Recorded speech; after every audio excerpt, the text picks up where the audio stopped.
And did the 500 think anti-foreigner jokes should be formally banned? 10% said yes. 90% said no. In today's supermarket of the airwaves, branding is the way to make your TV channel stand out.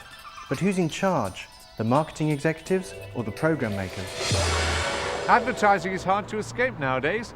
If it isn't the commercials that pay for many of our programs, it's the adverts TV stations increasingly use to promote themselves. Branding your channel has become a broadcasting obsession.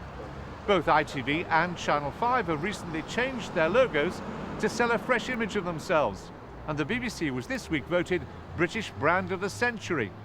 Regular Right to Reply viewer Andrew Wiseman reports on the rules of the TV branding game. Spot the difference. 3 weeks ago, Granada were using this logo, and now they switched to this one. This is more than simple cosmetics. It's all part of a carefully planned strategy. Most of the ITV companies have recently changed their logos to say they're part of one network, broadcasting from the heart. Welcome to the competitive world of television branding. With up to 200 channels soon to be available in our living room, the way a channel identifies and distinguishes itself from the competition has never been more important. TV channels are now employing the same techniques of branding that we see all around us. The average supermarket now carries 20,000 individual product lines.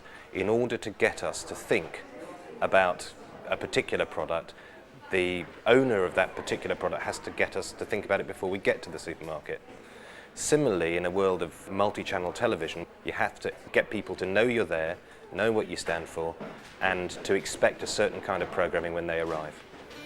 ITV's big rebranding was designed to make them stand out from the supermarket of the airwaves by confronting a major identity crisis. Because it's a huge network of different regional companies, it's always lacked a little a unified voice. Makes it very hard to present itself strongly to an audience. Many of their most high-profile productions, the things that they were proudest of, were very often credited to the BBC. So how does it work? Lambinaine were the design consultancy who had to make the ITV network brand work for one of the regional companies, Carlton, in London. They simply wanted to have an expression of the heart, which was theirs alone. So we were asked to somehow square this circle, that they were part of ITV and therefore of the heart, but they were also unique as a brand. And we came up with the proposition that, okay, if ITV is the heart, Carlton is the star of the ITV network. The service designers provide certainly doesn't come cheap, but the stakes are high. The BBC say they spent well over £1 million on these now familiar logos, about as much as 2 hours of a costume drama. But the corporation had a vital message to transmit across the crowded airwaves. BBC One is based on the proposition that BBC One brings a world of programming to every part of the nation. And it's about pride in a national institution.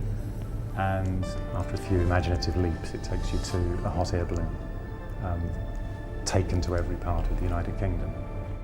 I can't help wondering if some of these slick idents have higher production values than the programmes themselves. How much do you value your reputation? That's what you're talking about. But you can't make empty promises. You can't build up a brand for something which is quite insubstantial. There has to be something there for viewers to watch. That's the risk with branding, that the marketing glitz may end up better than the content. It's a problem that afflicted Channel 5 when it launched 2.5 years ago. The launch itself was successful in establishing us as a big brand or a big channel, but I'm not sure that we, the channel, had a good enough feeling about what our programming was going to be, and therefore it was quite hard to express that to viewers. It's a guide to the importance of marketing that Jim Heitner has been dubbed the most important man at Channel 5. He's now rebranding as well to make the image and the programmes match. Our new idents involve our channel personalities, our channel celebrities, who actually take the mickey out of the channel or take the mickey out of themselves, which tries to express a confidence to the viewer that we have about ourselves. So branding is now the name of the game. But what about the future? Marketeers have already seized control of the bits in between the programmes. But how long before they begin to influence the programmes themselves? Most marketeers would say, absolutely, we should influence the programme content.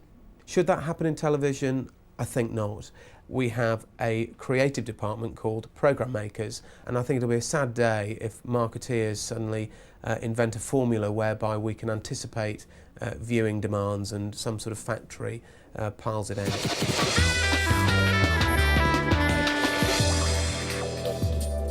Complaints poured in on Wednesday after a heated interview between Shadow Chancellor Francis Maude and Jon Snow on Channel 4 News. The subject was the row over Tory party funding and Conservative allegations of Watergate-style dirty tricks. This campaign, this dirty tricks campaign, has been run for too long. Labour, the reason it's been run is because your own leader said he was going to clean the party up. Now, this is a man who's made his money in a state in which the US State Department has said... You are conducting this interview, if I may say so, in a way that displays very considerable partiality. Around 300 callers complained about unfairness, political bias and overbearing behaviour. But Channel 4 News claimed it was acceptable journalism. He was pressing pretty hard for some serious answers to some serious questions, and really not a lot was coming back from Mr Maude in John's view, and in my view too. So he was having to press hard, and that may have led some viewers to get upset with his firmness but fairness in pressing for an answer.